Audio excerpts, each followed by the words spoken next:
Hi friends, thank you for watching. My name is Mia and this is my virtual vanity, a place where we both love makeup and we're quite critical of it. Welcome to another in my art-inspired Shop My Stash series. If you're new here, in this series I take a piece of art, most usually a painting, and I talk a lot of art history. Today's painting is going to be one by Hilma Af Klint and it's called Primordial Chaos 16. This is the painting, and these are my makeup picks inspired by this color scheme.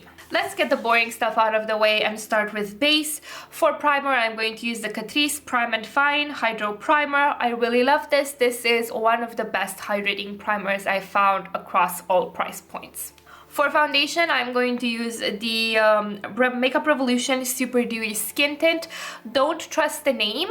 It's a catfish. This actually has a soft satin finish, but it can be more dewy depending what you use underneath.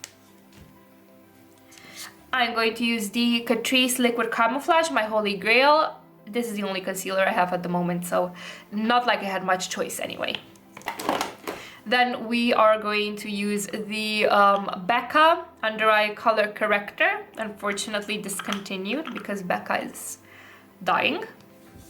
For primer, I'm going to use the Makeup Revolution Ultimate Eye Base. This is not great for lasting power, but it's good to even out the skin tone on your lids and to intensify color. Last but not least, powder. This is the Sephora Beauty Amplifier Smoothing and Brightening Powder. I've not used this in a bit because I was focused on other powders in my collection. I'm really trying to pan some of them. I think I hit pan in this as well. Do my eyes deceive me? I will see when we use it in this video. I really like this one because it's very lightweight. I can use it all year round on my dry skin and I don't feel cakey, I don't feel dry, and it also does have a slight blurring effect. It's like I'm wearing a filter. For lips, I'm going to use the Kiko Milano Hydra Lip Gloss in 19. This is more neutral. I was looking for something yellowish or orange leaning yellow, but I've decluttered a lot of stuff and I don't have any of those colors anymore, and the ones that I did have were way too orange, and there is no orange in this painting. There is just yellow, blue, and green accents, so I'm going to use this gloss because it's very neutral and I love the formula. For eyeshadow, I am going to play with a couple of things. But before that, let's get the blush out of the way. This is the Wet n Wild Champagne Rose, I think. I'm not sure, I depotted it, but everything that I use is going to be linked down below as well as listed on the corner of the screen. And I'm also going to use the Lunar Beauty Mercury highlighter because the painting does have some yellow accents, and this is the most golden yellow highlighter that I own. Okay, so for the bulk of the look, I am going to use this Menagerie Cosmetics eyeshadow. I'm not sure which one is it. It doesn't say on the back. I'm gonna write it down below as usual. And Sydney Grace Sub-Zero. I want to mimic the vast expanse of blue that's on this canvas. I didn't quite find the precise shade of blue in my collection, which annoys me, but I feel that these are closer enough than other blues that I have in my collection. Aside from those, I am going to use the Colourpop Through My Eyes palette because it has those greenish and yellow gold accents in the rest of the painting. And while the bulk of the eye look is going to be really, really blue, I still want a little bit of those swirly, colorful parts of the painting. For mascara, I'm going to use my Holy Grail, and this is the Kiko Extra Sculpt Mascara in black.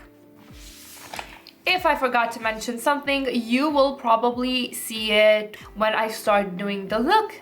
Without further ado, let's start talking about the fascinating life and work of Hilma Af Klint, the first abstract painter before the Western world knew what abstraction in art was.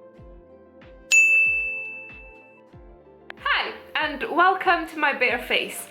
Today, as mentioned before in the intro, we are going to be talking about Hilma Af Klint, who is a Swedish artist and mystic whose work predates thought first abstract works in Western art. So we are speaking only in a Western art sense, because in other parts of the world, art history happened quite differently. She predates artists such as Kandinsky, but unfortunately she's really not as well known, and her works gathered popularity only as of recent. She wasn't appreciated to her full potential during her life, and indeed one of her artist friends said at the time that her art will probably not be appreciated until long after her death. Myself, I never was very much into abstract art, and I think that is because I experienced most of it in a digital format on my phone or through my computer.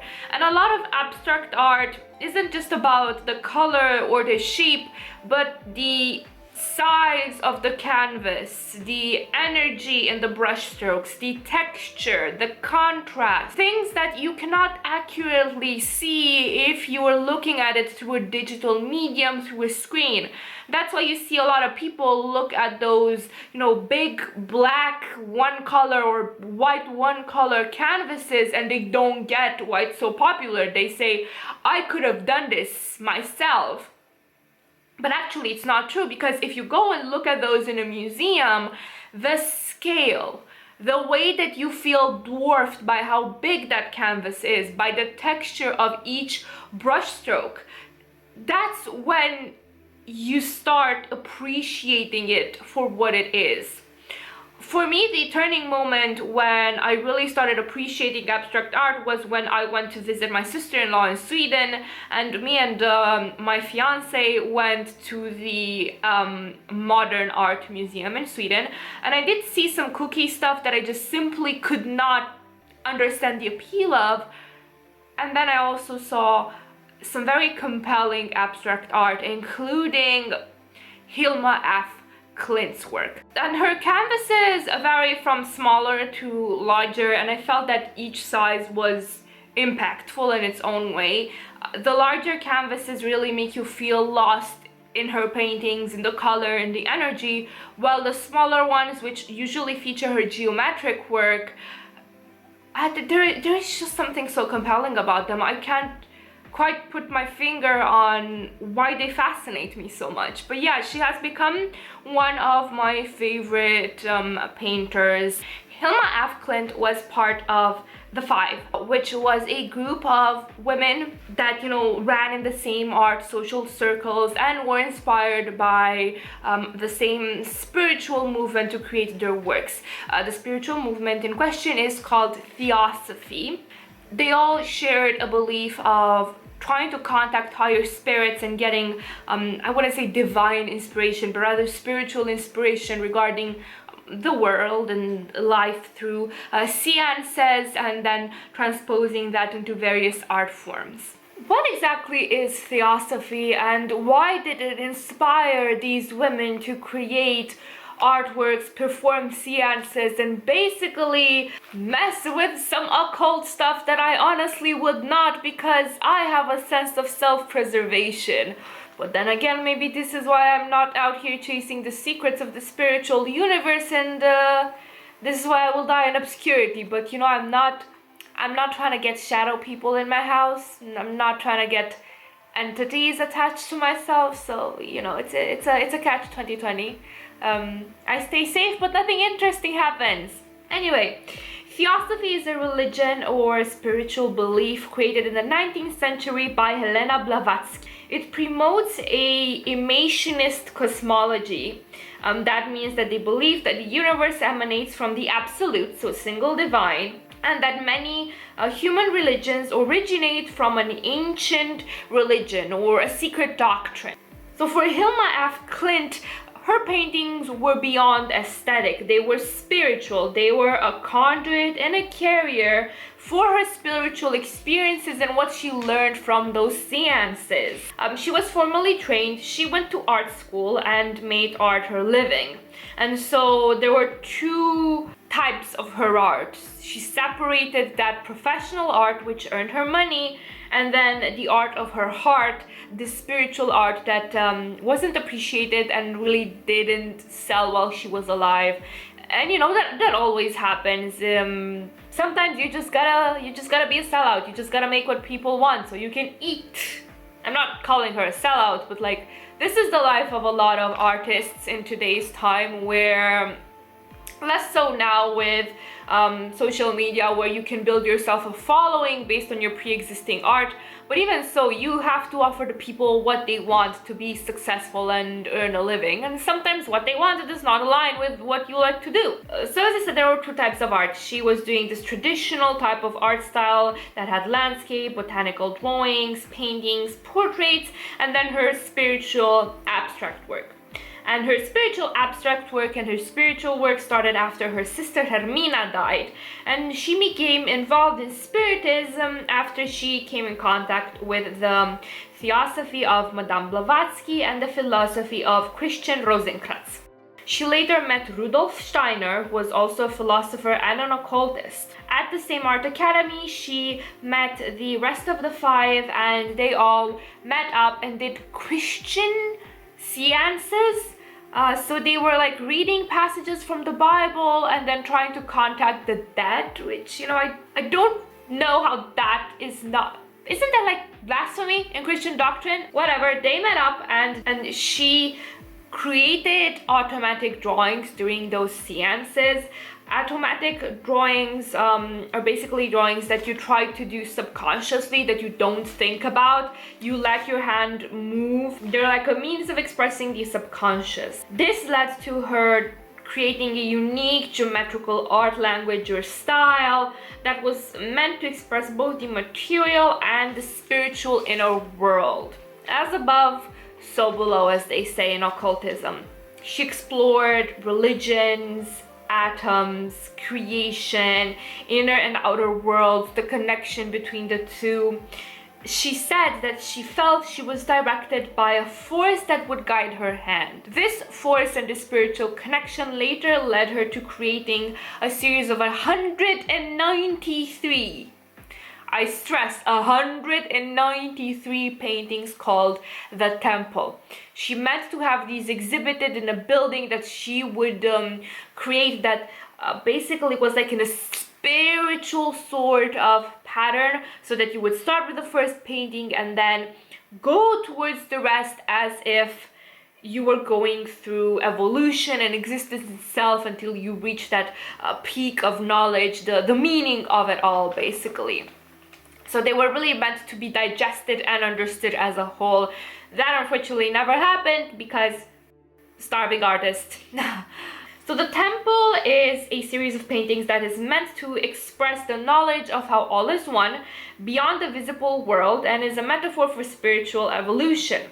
After finishing all of those 193 paintings, she felt that her work was done. She didn't feel that her hand was guided by that spiritual force. So she then redirected her efforts to other types of paintings. She spent a lot of time though trying to decipher what was told to her, and she had more than 150 notebooks with sketches and notes and speculations and journaling, and I would kill to be able to read all of those, but they are not anywhere, and I need them in my life, and I will never be able to read them, and I feel that that is a personal tragedy and a personal attack against me, especially. Her friend Steiner at the time did not approve of her work. He stated that the world would not understand it, and he wasn't really personally into it either, which, you know, is valid, but it kind of sucks because you should support your friends, but whatever. She died at 82 after an accident. She had exhibited by that time her works only a handful of times, and she stipulated in her will that she didn't want her work to be exhibited right after her death, and that her work should be made public 20-30 years after she died, which did indeed happen, and now her work sits in a few museums. There's a foundation in her name. The art world started having more of an appreciation for her work, and books have started being written about her.